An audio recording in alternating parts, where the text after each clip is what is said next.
I'm Heather from booktubes, and today is my March reading wrap-up. In the month of March, I read 37 books. I DNF'd 14 of them, so we're going to talk about 23 today. If you are curious about my DNF'd books, my first quarter DNF wrap-up is my very next video this week, so coming to you very soon. It was a weird reading month. As always, we're going to go in chronological order. The very first book that I read in March was Eclipse the Moon, which is Starlight Shadow number 2 by Jessie Mahalik. I gave this 4 stars. This is an author that I really like, but this in particular is some character types and tropes that I don't enjoy all that much. So we have a quirky, emotional sunshine hacker, and she has a romance with a grumpy weapon specialist, and that's just not my favorite character type. I don't really like that type of main character very much.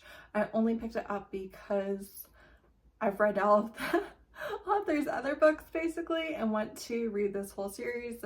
It's a trilogy of interconnected standalones, but I definitely did not enjoy it as much as the first one, and I do think it's because it's just not quite my thing the way that the other one was.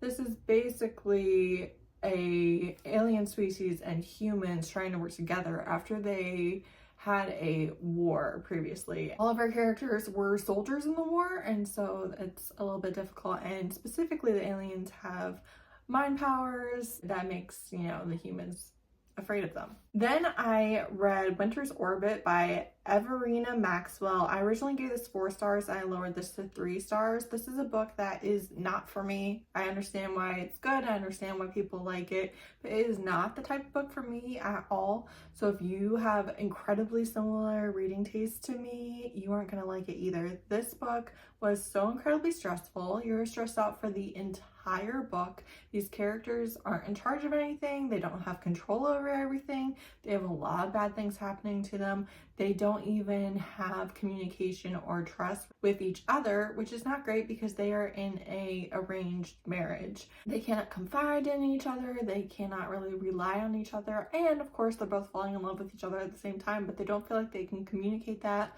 They're both trying to be respectful of the other one. And on top of that, there's a murder mystery. Basically, the entire well-being of their countries and planets relies on them, their marriage, and other external factors. There's people trying to cause a war. The entire point of their marriage is to try and maintain a treaty. It's just incredibly stressful.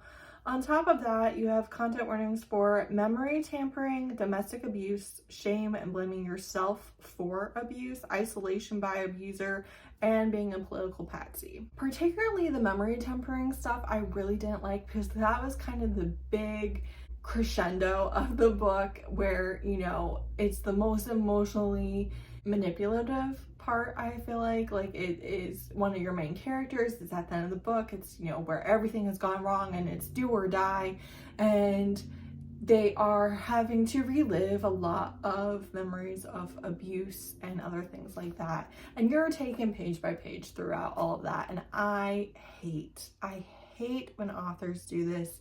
It has ruined more than one book for me. Understand why people like it for a sci-fi political romance, but if you have similar tastes to me, you're not gonna like it.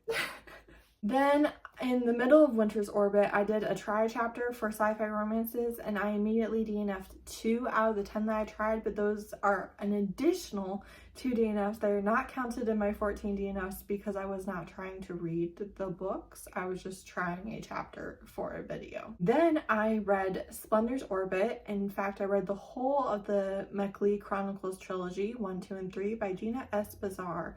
This is a Palestinian author, and so that was part of why I was very interested in it. I also saw a 1-star review that compared it to Rules of Redemption, so that really made me want to read it. Unfortunately, I gave the first book 5 stars, the second book 4 stars, and the third book 3 stars.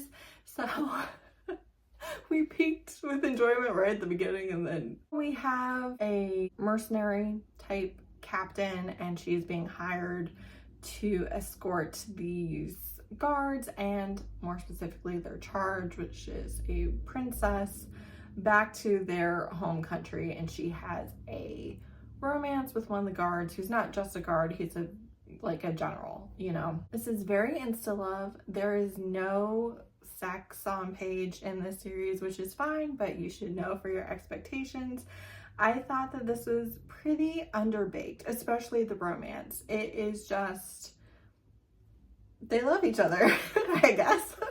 But you don't really get a lot of that on page. You don't really get any reason why they would be willing to, you know, change everything about their lives for each other, spread their lives to each other. You don't get any reason for that. You don't even really get the conversations that lead there. So very underbaked on the romance. The plot itself, I don't think was executed all that well. Again, I really liked the first book because it's like you're being introduced to all of these things. So, and each book is only about 200 pages, so it's nice, quick reads, thank God.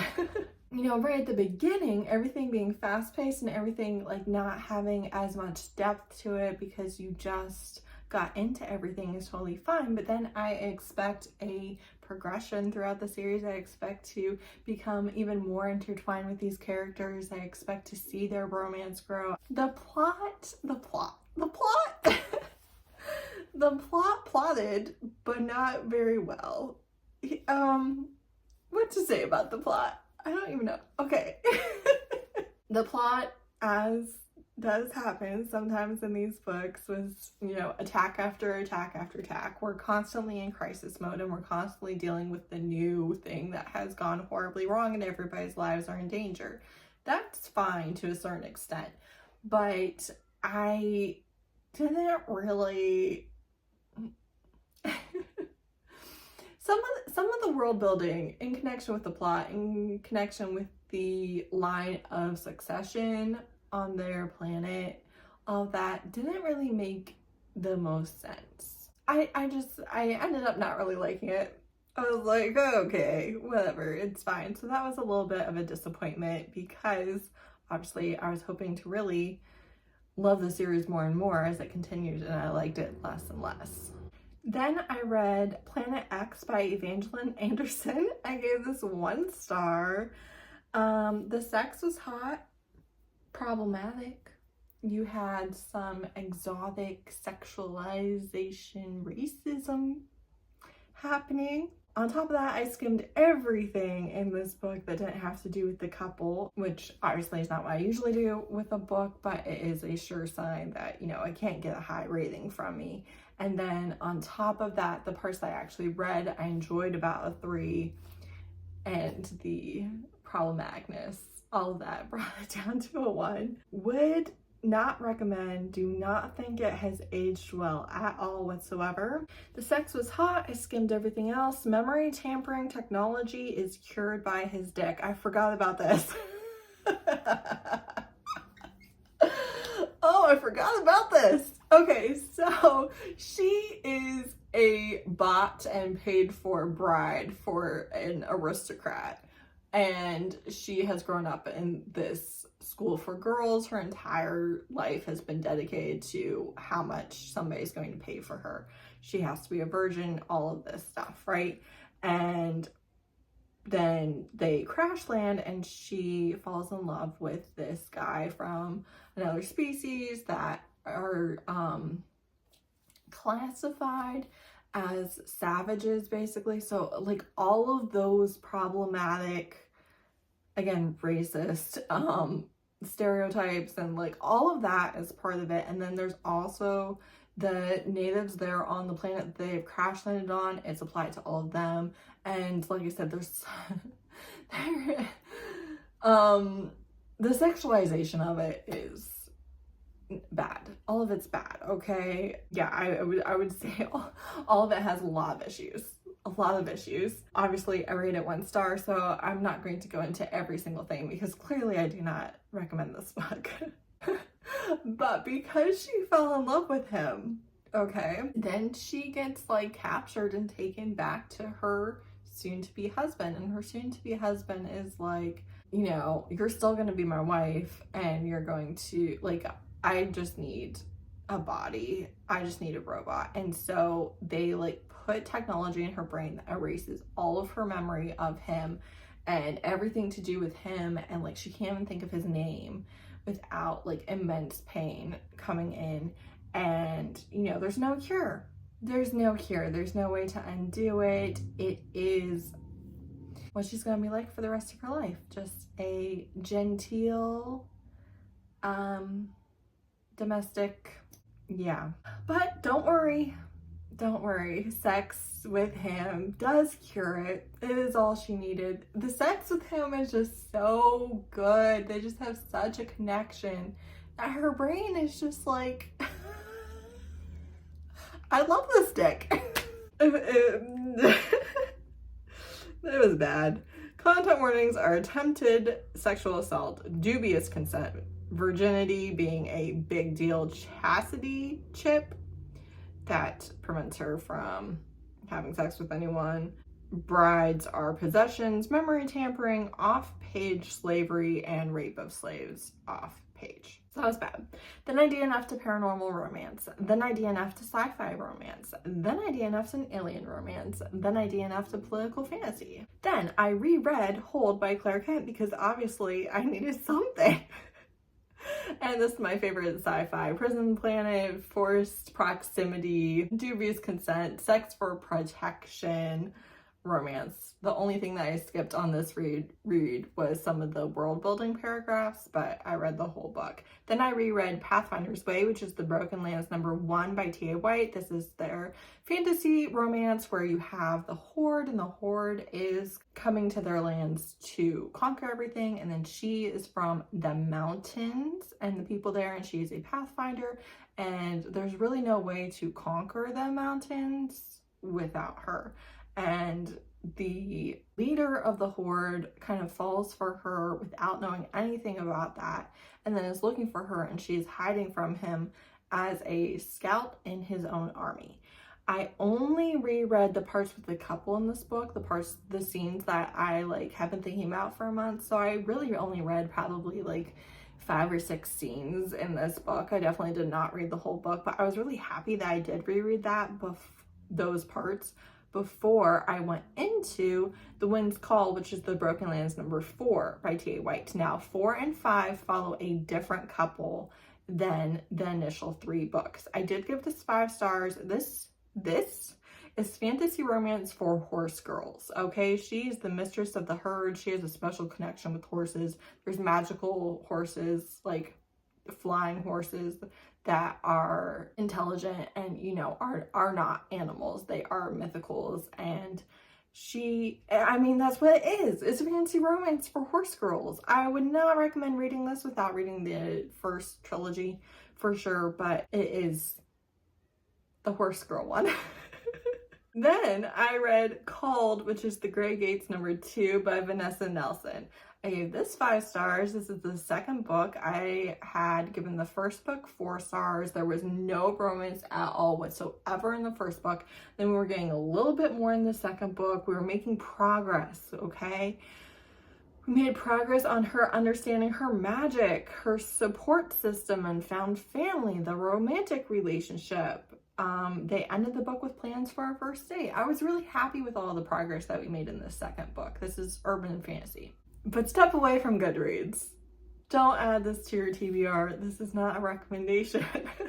Because I then DNF'd the sequel and I read reviews for the final books of the series, and I read some really good, God bless you, some really good spoilery reviews that listed all the things that they were frustrated by, and I would have been not having a good time. Basically, nothing ever happens with the couple. They get together in the 5th book, kind of, barely. Nothing ever happens with Justice. I will say she has been greatly wronged by the Order, and so has the love interest, and nothing is going to happen with that. No one is going to have to take responsibility. No one is going to do better. Nothing with that is going to get better. So hate that. And the reason why I was checking spoiler reviews was I was halfway through this book and I was like, we are not making progress. As a matter of fact, it kind of feels like we've gone, back to the beginning. What is happening in this book? And it looks like we don't really make progress the rest of the series. I don't understand what's happening because, like I said, in book 2, we were making good progress. You have to build on that. You can't just drag it out through book 5 for no reason. For no reason, you need to be, you need to give the people something. And apparently she just didn't. Just didn't. So I'm glad I quit where I did. Then I read Roads by Octavia Jensen. I gave this 3 stars. This is a new adult light novella. The sex was good.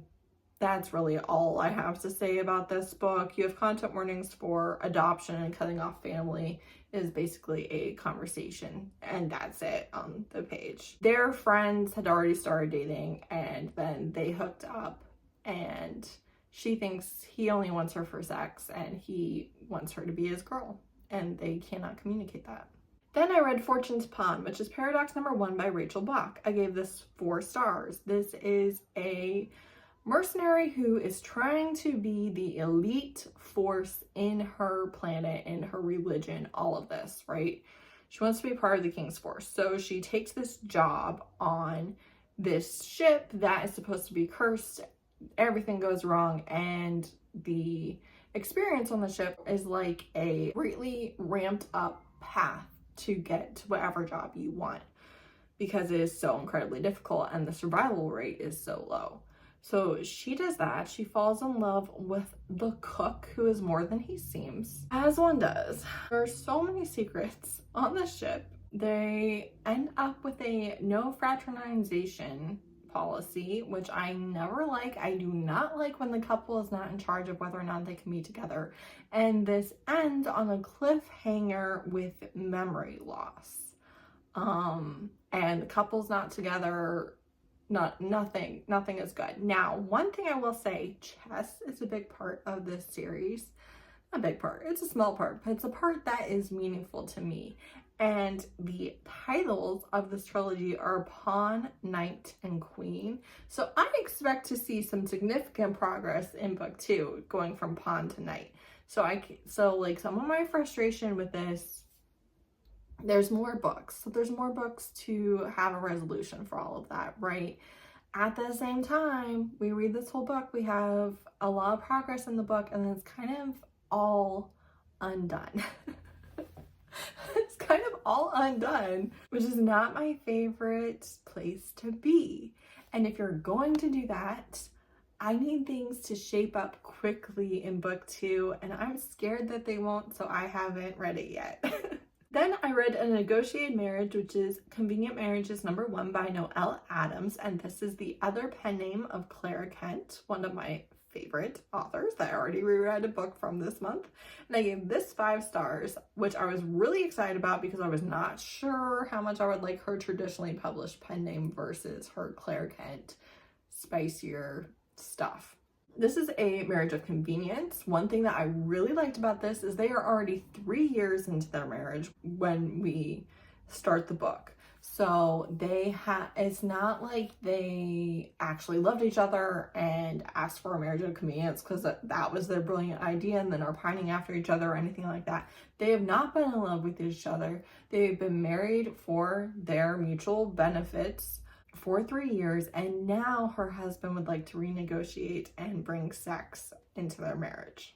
And so that really, really worked for me because entering the story where we did, the timeline, the way everything works makes sense to me, but I also don't have to read those 3 years where they were just husband and wife roommates. Then I DNF'd A Paranormal Romance. Then I read Close Contact, which is Clark Brothers number 3 by Christina C. Jones. I gave this 3 stars. This is a novella. It is a restaurant owner having erotic encounters with one of the brothers that bail out her restaurant and has financed her fixing her problems, and she has a lot of resentment against that, and it feels like a failure, and because of that I just didn't like the dynamic. She was annoying me, to be perfectly honest with you. You do have content warnings for a dead spouse, which is barely mentioned, but he had loved his wife before she died. Then I DNF'd A Paranormal Romance. Then I reread You can really tell, honestly, when I dive into the rereads and then just reading from my favorite authors, things are not going well on the reading front. I reread Return to Monte Carlo by Casey Wells. This is a marriage in trouble, secret baby, consensual non-consent, billionaire in the 80s. And I skipped all of the toxic family stuff on this reread and just read all the stuff with the couple, which was great. He obviously adores his wife and is doing the worst job in the world letting her know that, and misses their anniversary dinner.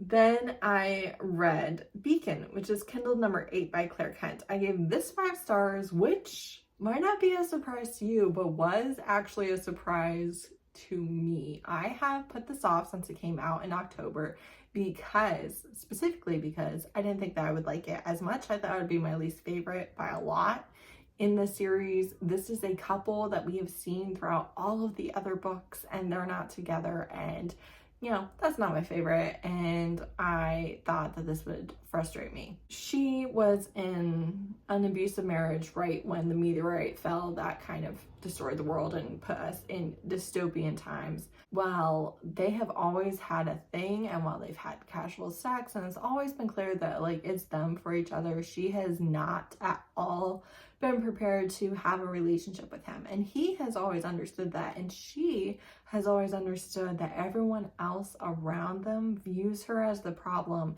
and wishes she would just give in, give him his happily ever after, have his kids, be his wife, and stop being a problem child, even though they would not say that, right?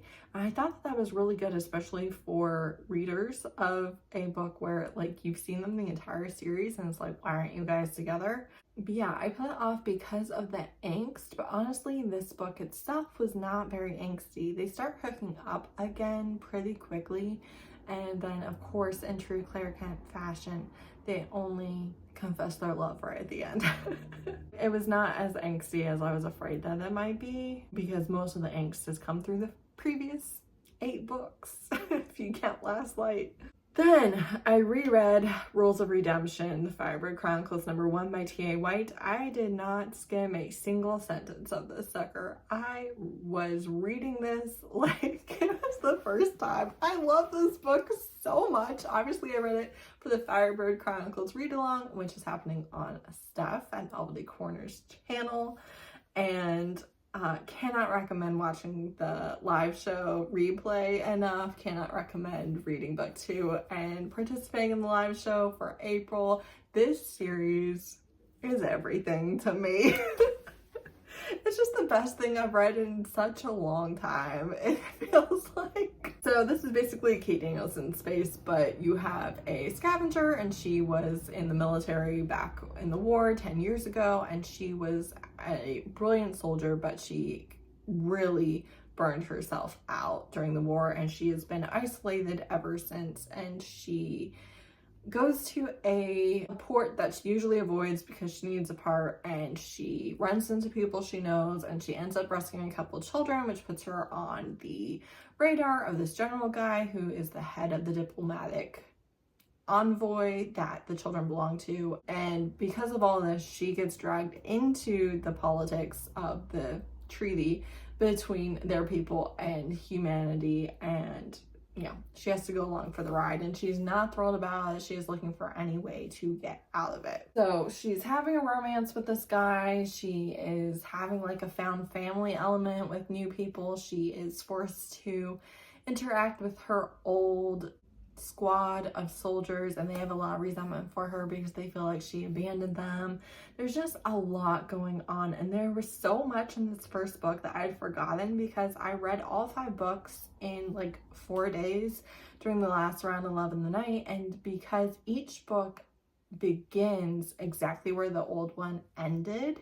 So this first book, your final scene is them sitting at a table, and the first page of the second book is them sitting at the table after what was just said. So everything really blended together. And then I read so much sci-fi romance since then, because this put me down my rabbit hole, that there was like a couple of elements that I was like, oh yeah, I literally forgot that that was even this series. Like, that's wild. It is just so good. The characters are so good. The romance is so good. The plot is so good. The political situation is so good. The world building. The aliens, they are separated into different houses, and there's a lot of politics within each house, and then the politics between the houses, and then the politics with the emperor, and then the politics with the other species. Lots of good stuff. Lots of things that I absolutely loved. Yeah, it was so good on the reread. It was so much fun.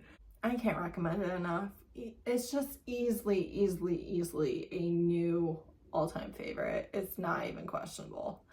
Then I read Clean Sweep, the graphic novel number 2, which I gave 4 stars. There's a random side character that is not part of the original series that is introduced in this graphic novel, but is just the second part of the first book of the original novel in graphic novel form. If you're a big fan of the series, you will enjoy it. If you're not a huge fan of the series and the art style and all of that, then it's not for you. Like, honestly, this is for super fans. That's my thing. This, of course, the Innkeeper's Chronicles series, she runs an inn here on Earth. It's where aliens stay when they're here because humans don't know about other species, and the innkeepers have to protect anyone that they're in, and they also have to keep humans from finding out. She has a romance with a werewolf. Then I read March Lord by Kate C. Wells. This is not published, and so I did not give it a rating. It's one of the first books that she wrote. She said she really didn't know what she was doing at the time. Possibly will rework it and publish it someday, but this is a sci-fi romance where they are all on this prison planet. It's where exiles are sent, and there's these different species there, and they are also at war, and his people are like a tribe's people, so they are on the move, and he is conquering this city where she is because he knows that his mate is there, and then he sees her and he's like, you bewitched me and you're not actually my mate. But of course she is, and then the self-flagellation, is that the word I want?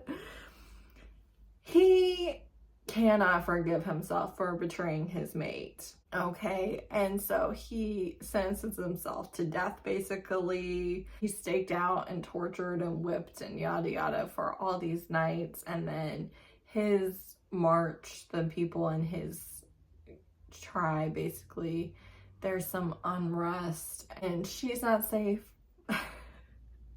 Here's the thing.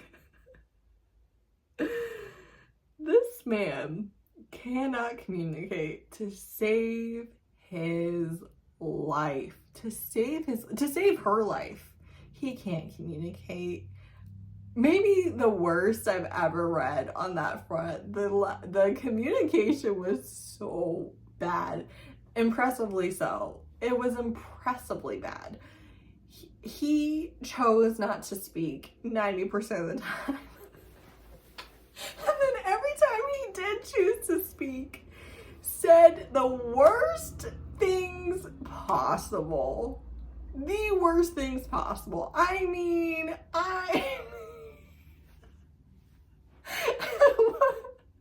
whatever he could say that would make her think that he didn't care about her and would never care about her, that's how he would say it. And he wasn't even trying. He wasn't trying to push her away at this point. He just literally said everything wrong that he could possibly say to a ridiculous extent. Then I DNF'd a historical romance. Then I read Behind the Throne, which is the Idrinan War 1 and 2. I read books 1 and 2 by K.B. Wagers. I gave book 1 5 stars and book 2 4 stars, and I'm not reading book 3, so that tells you all you need to know there. So there's absolutely no romance in this series. As a matter of fact, the love of her life is dead on the first page. We have a princess who ran away 20 years ago and became a gun runner. Now she is dragged back home because her family is being assassinated, and she is now the last person in line for the throne. Content warnings for dementia, suicide bombs, death of children, both on page and off. You have action going from page 1 all the way through. It's just bam, bam, bam, assassination attempt, you know, all these different things. And this is actually a book that on page looks a lot like Winter's Orbit, but something that I would enjoy even less. However, it's not. This is the type of thing where I liked all the politics, I liked all the action, I really loved our main character, I liked the support system that she had. I liked that even though she was fighting against everything that she was being forced into, she was still good at it.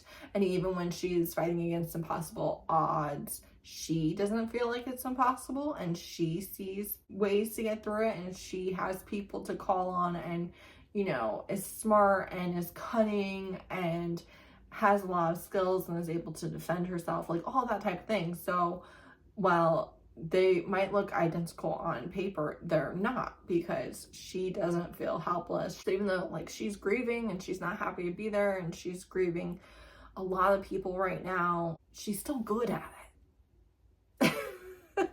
I think that's the biggest difference. However, the second book became really repetitive. The relationships with the characters started falling flat. It was just, we adore you, we'll put our life on the line for you, only you can do it. It was just, again, it was one of those things where things made sense in book 1, and then instead of building on that in book 2, it felt like we just plateaued and we're like, well, why do we love you? Because we love you.